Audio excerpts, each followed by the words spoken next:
Hey, stay. They're all here. Holy crap, Judah Lewis, everybody. Holy crap, Judah Lewis, everybody. I think you're Mark.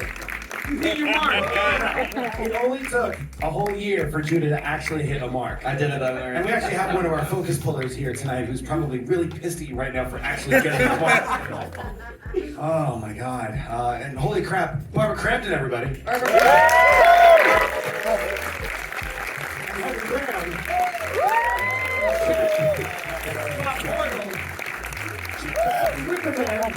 Last but not least, Steve Moore.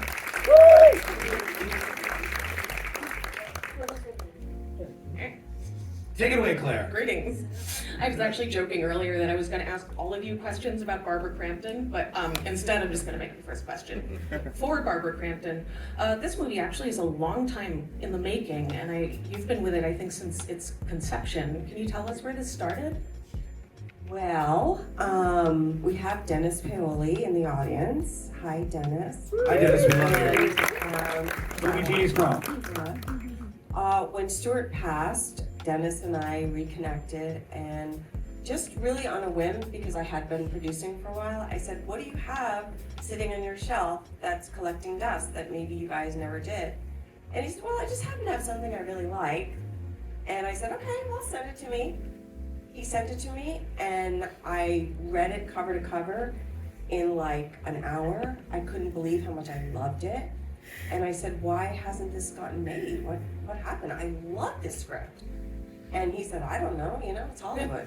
So I said, well, I want to take this to my guys at AMP and see if they love it as much as I do. And that took about, I don't know, a week for them to read it. And then they said, we love it, we're in. And then we went about looking for a director, and we found Joe, and After he they loved went it. down all the way down the No, list. you are our first choice. And I don't know, it just kind of snowballed from there. It's amazing that it did take that long. I don't know. It seemed like it was meant to be at this moment in time. What was it like for you to return to this very special place that you co-created with Stuart and Brian and Dennis? Amazing. I mean, Lovecraft is my legacy, and I kind of only realized that, I guess, when we were making this movie, or when the opportunity arose for me to possibly make this, I said, oh, I have to make this. It was something I had to do. I was really passionate about it. Joe, I think you've said some things about taking this movie as an opportunity to kind of turn Lovecraft's well-known bigotry on its head. Can you talk a little bit about that? As some of your students here, Tonic Strong, can attest, HP was a little old-fashioned, to be fair. And this was something that when I had read the script, when Barbara sent me the script, and like I've said before, when Barbara Crampton sends you a script, you fucking read that shit.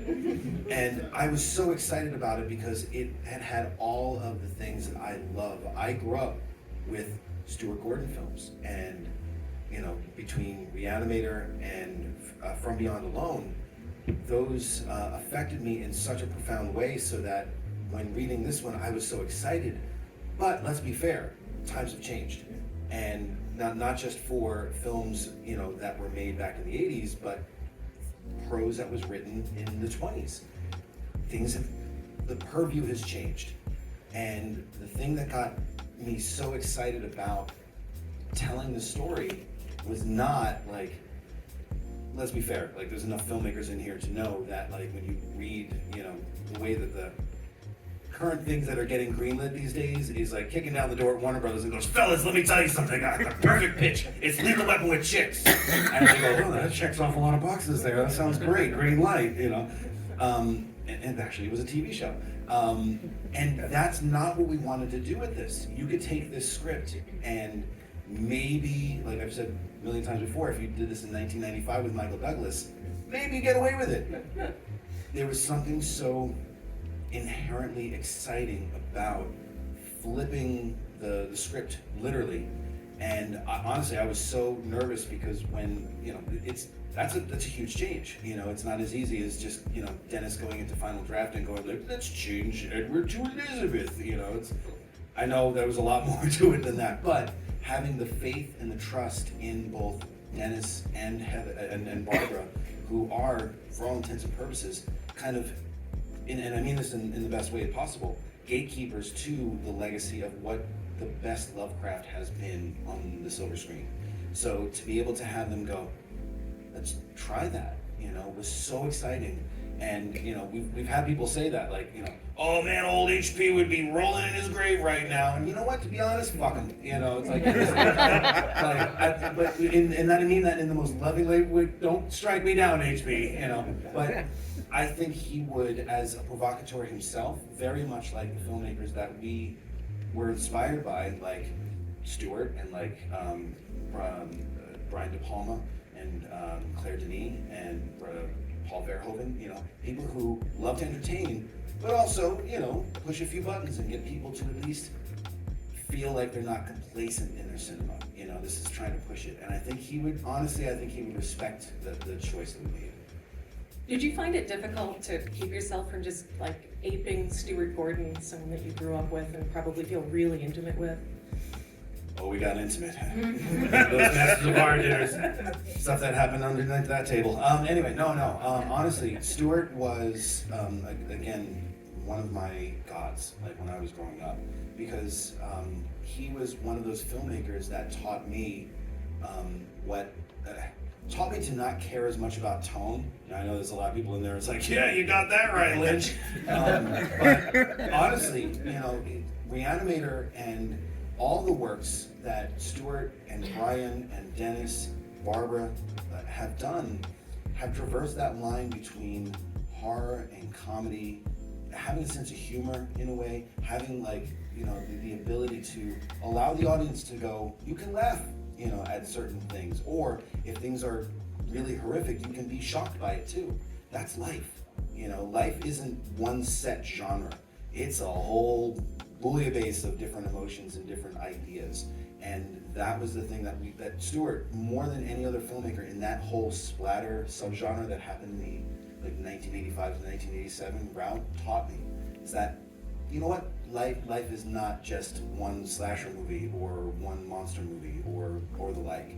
And that's completely down to Stuart and Dennis and Brian and Barbara and everybody who was involved in those films. And we tried to harness that.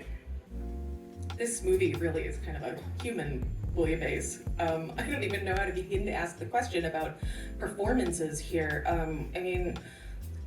A gender studies specialist could make a meal out of what this movie means, and they're really interesting and I think sort of sympathetic questions to ask about how we identify with our appearance or don't. But instead of diving that deep, because it's going to be our bedtime soon, my question is for the actors. Did you guys get together on how to characterize the transdimensional id monster? Or how did you? Yeah, I was gonna kick this to Heather, but well, we did a Zoom table read during the pandemic, and I think we all started to talk about, are we gonna imitate Bruce? It was really came out of the writing, and I think taking a cue of what the other actors were doing too inspired me. But I think it was from the writing and just from what would you be like if you were this undead person that just you could do whatever you wanted, and it was definitely fun to play that. Judah, what is it like to be Heather Graham? It's amazing. I wish I could be Heather Graham. Actually. We all should be Heather Graham at some point in our lives. If you ever get to experience it, I highly recommend it. That's all. Really. You could do a sequel to this movie called Being Bruce Davison, where Bruce Davison just proliferates. He would love that. Oh my God. Would you talk a little bit about working with him? Bruce came in like a whirling dervish. That's one of the things that's so crazy about independent film is that I think there's a misconception that everybody's just all hanging out for 30 to 60 days and just having campfires and shit.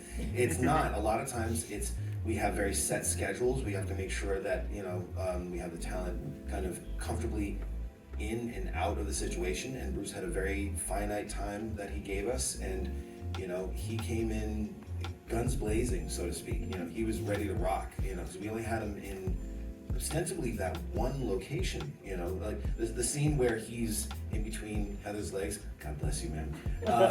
That was actually shot in the house, but we ended up like recreating that office space just because Bruce Davis is a very busy man, and but he came in and was fully committed. You know, what was great was that we talked about this at one point, because the entity is, you know, it's not like you ever really see what this thing is, and that's the beauty of Lovecraft, is that the fear of the unknown. And here we had this opportunity where we never reveal what the entity looks like, you know, like, and that's the thing about the story, is that this almost feels like episode 5 or the 5th film in this entity's, you know, like lifespan, so to speak.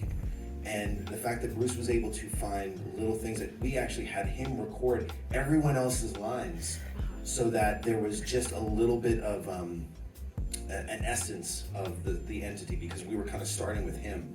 But then ultimately, watching all the actors kind of take the reins and not give a shit about that as much, because everyone kind of took ownership of all of the different little ticks. Everything from, you know, the hand thing was in the script, but Judah was the one who, I think it's just because he's got great hair, he was always touching it and everything, and everyone's like, oh, that's a really good thing, you know, I like that, you know. And then the smoke rings, even like just the way that, like, watching all of that happen, and then watching Heather Graham assimilate all of that on that couch and watch her just kind of come alive as the entity and have all these little things be present was such a sight to behold, you know. But that's all the creature, the entity was created by these fine people that you see here, you know. And then Jonathan Streck walking around with his shirt off the whole time. I'm sorry, I can't help it. Like, every single frickin' day, it was, oh, there's Jonathan with his shirt off again. God damn it. I mean, if you saw that, you would No, he have your shirt off totally too. exists to be objectified in this, and I think that's part of the formula that you created for like flipping the script, right? He's almost like this beautiful houseboy, and even when we thought, it was like, can I find a beautiful houseboy? Who can I find? And my partner Beck was like, Shaq. It's as easy as that. But you know, to be honest, like a lot of the things that we tried to harness with the movie was a lot of histrionics from film noir. And we were talking about this before, like, if you look at the film, it's essentially a film noir. Instead of a femme fatale, it's a home fatale. And there's usually the doting wife at home, but no, you got Jonathan Sheck, you know. he's like looking for a job and cooking and taking his shirt off. It's so good. He makes a mean fish, I gotta say. And I like that right now we're just talking over his head as if he has nothing to say about it. Would you like to comment? I was exactly that. I was looking forward to playing that. After Joe called me and told me they were going to switch genders and the roles and everything, and I thought that would be just a lot of fun to play the. But you know, I didn't just play that. I got to play with this. I got to play with Heather Graham. I didn't get the beer. Which is more challenging to shoot?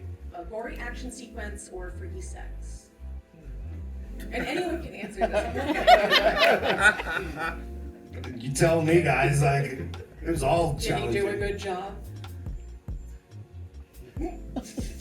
I don't know if I want this one. To be honest, you're the best person because you got slathered with all the fluids, my friend. That came out wrong. That's true. I'm not all over the place. Here's what I'll say. Just to gush over Heather for another minute. I had never done a sex scene before. Joe, being the lovely human that he is, scheduled it for my first day. Wait, first shot up, too. The first shot up was not just you and Heather, but it was also you and Heather and Jonathan in the same shot. Even First better. day, first scene, that's how we started this movie. And he also was turning 21 4 days later. So that's how he turned into a man, kid. Baptism by fire. You're the Larry Clark of Lovecraft movies. I don't know how I'm gonna take that one. Shit, don't print that on your walls or anything.